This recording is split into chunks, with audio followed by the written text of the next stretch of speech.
Namaste. Welcome, beautiful souls.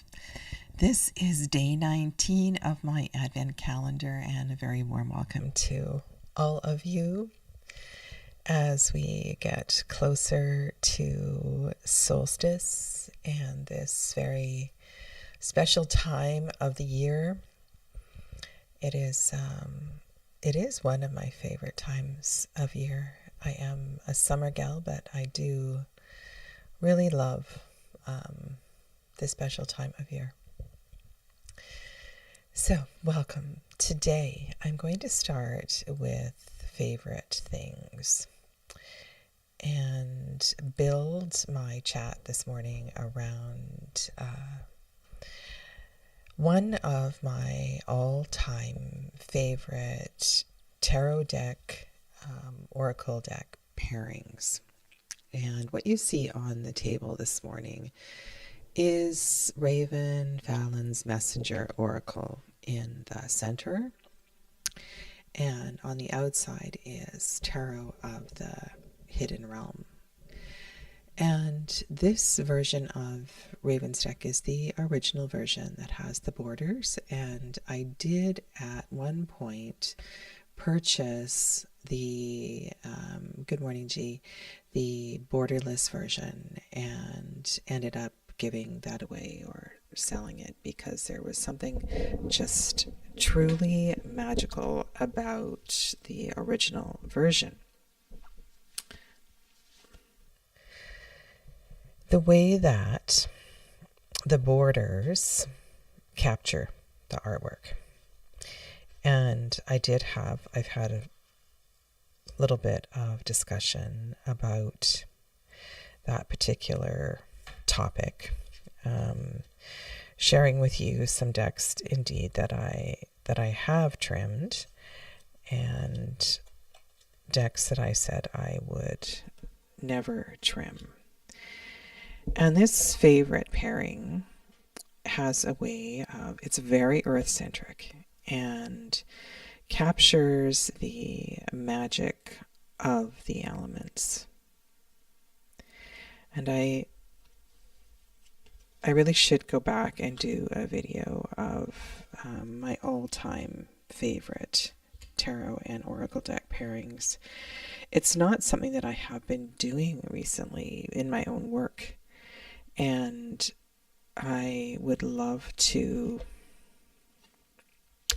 maybe start doing this again, inspired by the new tarot deck, new to me tarot deck, that I will share with you. And then, there's also something in pairing tarot decks that if this were borderless, it would give a different flavor to the triptych that's here. And again, this is one of the decks that sort of, at least in the border, spills over the edges, but there's something about the border that captures the energy. And it's such a perfect color pairing, the border. Yeah. Look at that. Wash away your burdens with Three of Swords and King of Swords. Be patient. All right. Good morning to Saskia and Amelia. Namaste. And of course, when there's no, this is not perhaps a great color pairing.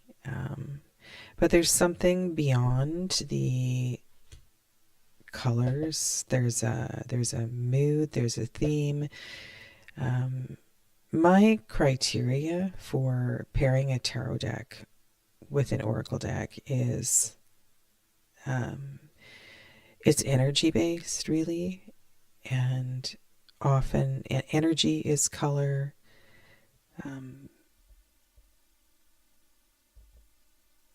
And so is the theme as well, too. Yeah. So I don't think I will ever tire of this pair of Tarot of the Hidden Realm and the Messenger Oracle. KC, oh my goodness, long time no see. Welcome to you. Nice to have you here. All right. I, again, today am going to weave together my tarot tip and the reading.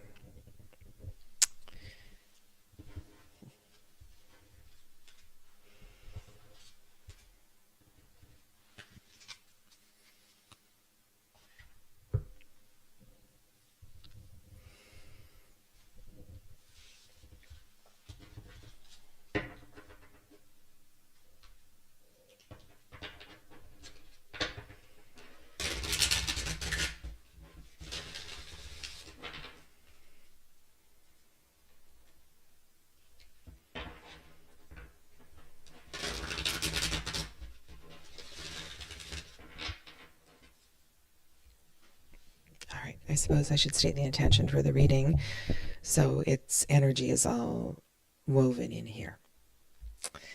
All right.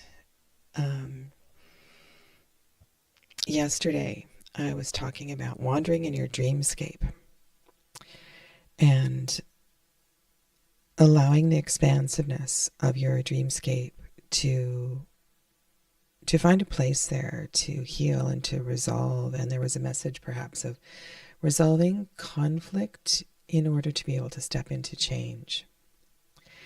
And I feel like tapping into these kind of decks, that we also can be in the magic of the season. And when I think of winter solstice, hello Arya, namaste. When I think of winter solstice, I think of, it's like magical lights and those little sparkles that you see in the corner of your eye and things like that. So this is another reason for the deck selection today. However, one of you rather insistently, and I say that with affection, convinced me to purchase a deck. And it is not a deck that I have thought about buying over the years. However, it's one that I'm not sure that I had the energy for, because it has its own system. And yet you were very sweet, and I decided, all right, I'm going to do this. And the deck is Dreams of Gaia. And so you are going to see today, I just opened it last night. I got it last week because of your very gentle encouragement. Ye shall remain nameless. And this is what I decided to do. So my daily tarot tip today is to work with what you know. So when something is thrown at you, maybe it's Tarot de Marseille. Let's say it's that. And you're not familiar with it. Maybe you just work with the majors only. You find something that you know, and you start there, and you build slowly. And that is what I'm going to do with the reading today, as I build this step by step. Okay, so one of the things that I do know is that this oracle deck is created by the same creator as Dreams of Gaia.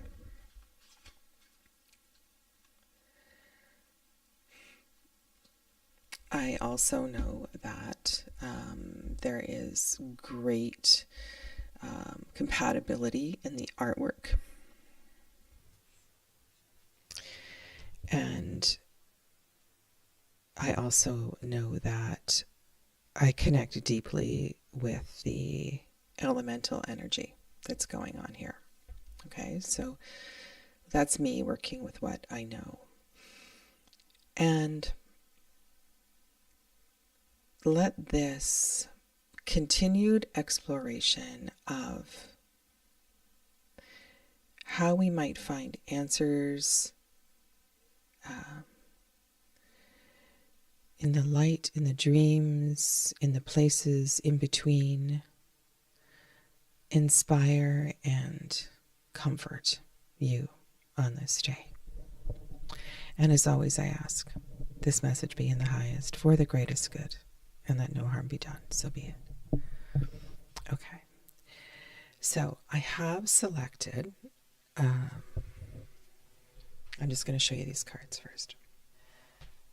Mother, 1, Death, Rebirth, 2, Youth, 3, Sage, 4, 5, 6, 7, 8. So these 8 cards from the major arcana of this deck are stages of life.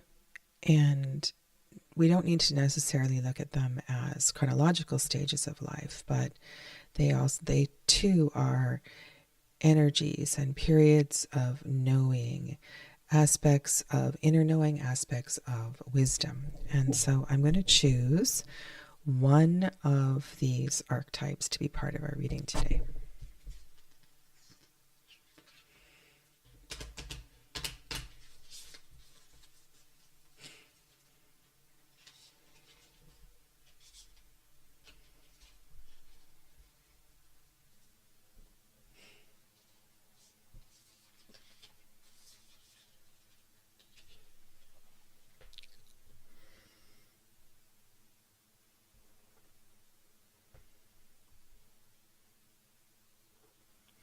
The Sage, guided by light, guided by animal spirit, guided by experience and inner wisdom.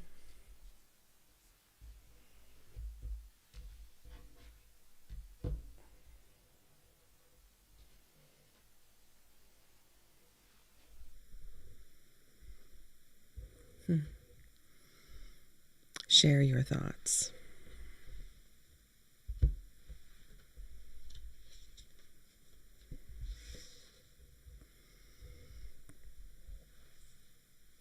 I'm just holding these up so you can have a good look. Isn't that interesting how the light is on the right side of the card? So the light is on the left ear of both the dragon and the human. The sage knows how to listen. Listen for signs, to trust in their guides. The sage respects also their role as mentor, inspire, guide, parent, perhaps even. So there may be some wisdom that, and if I follow this theme all the way through, this may be something that you've been working with in these chats over the last few days. It may be something that came through in a dream last night. It could be something that becomes apparent as you wander through this day. And that there may be a very special person or opportunity to share this wisdom that has become clear. And I would say that is your role to do so.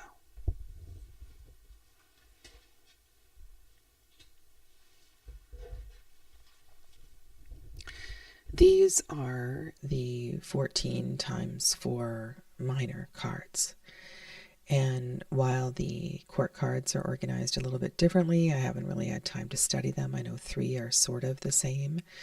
I am immensely familiar with elemental energy. It is in my blood. It is in my wisdom. It is in my experience. And so I know that these cards will not be a problem to read. They are familiar. And so this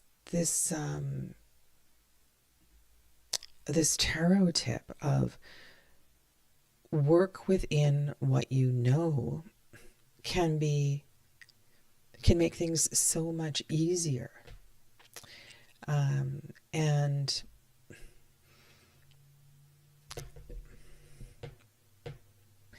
it's like this tarot deck follows the heart of the creator. And so when you work with it, you follow your heart and your wisdom. You know, you don't have to be overwhelmed by something that appears to be quite challenging. And this is one of the things I do in my tarot courses as well too, is I really believe in this process of deconstruction. Let's take it apart before we put it together.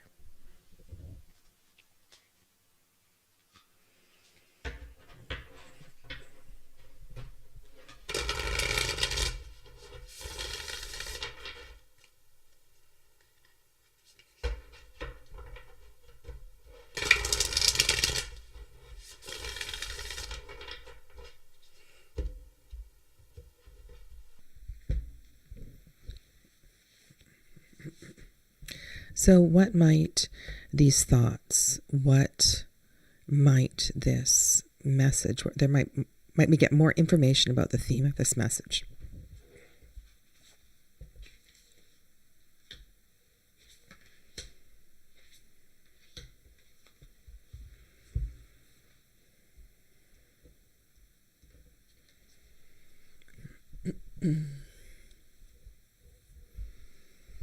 First card is 3 of air. I think I will zoom in, and then what I'll do is when the whole reading's on the table, I'll back out again.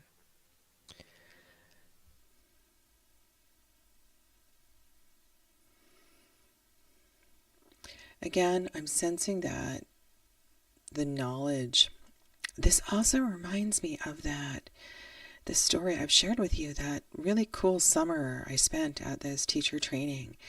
It was a yoga teacher training. It was in a hot summer in July in the kind of middle of nowhere in British Columbia. And every night we had story time. And our teacher read from this sacred text, and it was translated, of course, from an older language to English. And yet her intention was that this book carried transmissions from a higher source. And that even if we were so tired and fell asleep, even if we were so exhausted by this time of day and couldn't really follow the particular chapter, even if stuff was lost in translation, that there was a transmission and that we would receive the message. And when I look at this book and look at the light coming off the book and look at the dragon over their shoulder, sort of imparting wisdom and maybe even translating, maybe this is a dragon in spirit, translating the wisdom from the sacred text, or repeating it in a different language, or I don't know, it just feels like maybe even you, if you have a moment today on your lunch break, you're reading your book, there's something there that seems to say more than it says. Maybe it's not even a sacred text. It's coming from somewhere else. So it's really important to trust the light that shines from however this message comes to you today. And this is a 3, right? 3s create. And the element of air is perfectly aligned with this message as it unfolds today.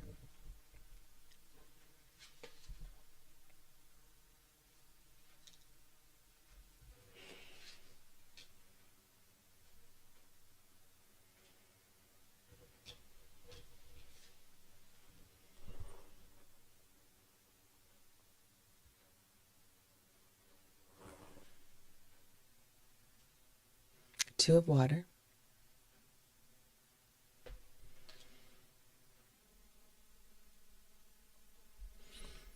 Queen of earth.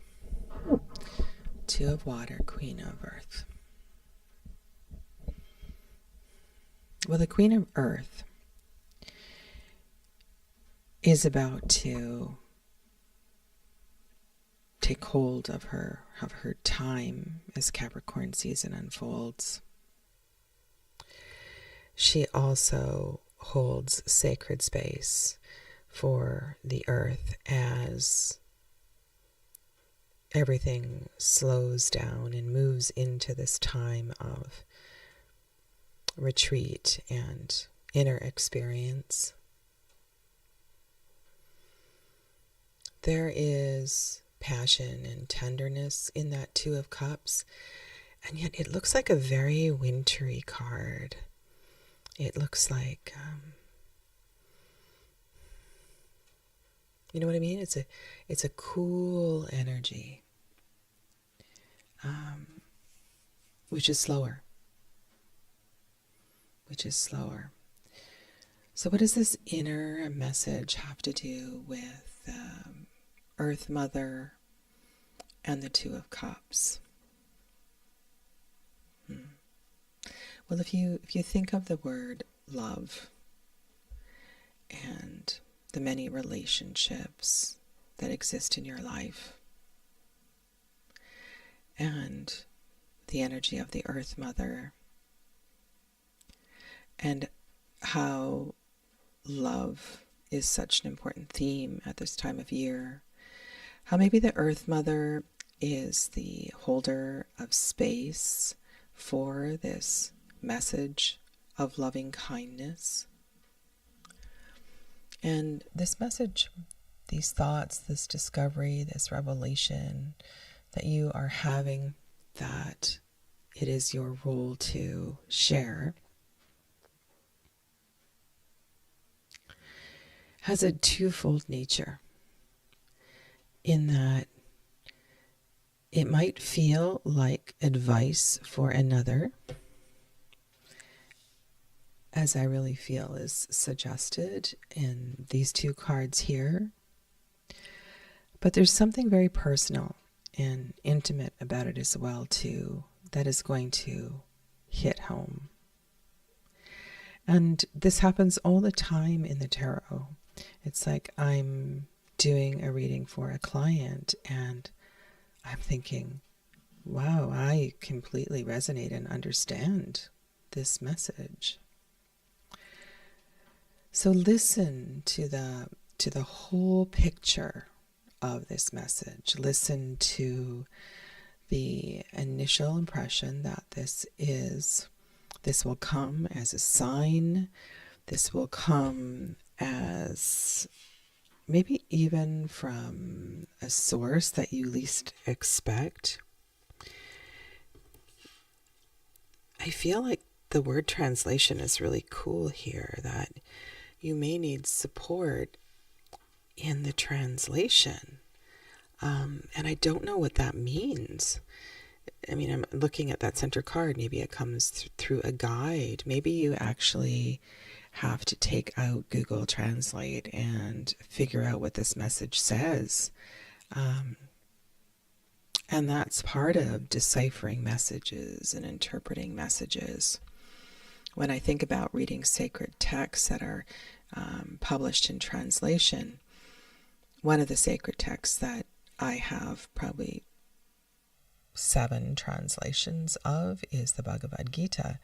And at one time I was, in a deep study of that sacred text. And I know people have different versions of the Bible and so forth. And you really do get different information through different translations. So let that word be a part of this story here today. Hold space for this message with loving kindness, and know that while it may resonate for you, it is also a message for another. And that part of your role here is to step up and to share this message with loving kindness. Thank you. Thank you for joining me this morning.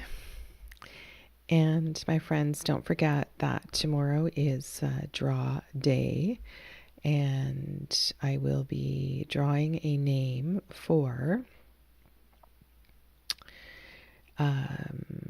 one of the 5 oracle decks that is on the table. The Canada Postal Strike is wound up. So the 2 previous winners, I will be weighing and wrapping your packages. I'll send you a message over the next couple of days as I get that all organized. And so for tomorrow, tomorrow is the 20th, so you could have up to 19 little pieces of paper in my pot if you have made a comment on the previous day's episodes. And, I very rarely say, things like, please subscribe, please give this video a thumbs up, please hit the notification bell. And yet, all of these things do matter. And if you haven't done that, please do. It really does make a difference. Thank you so much. Have a lovely rest of your day, and I'll see you tomorrow. Namaste.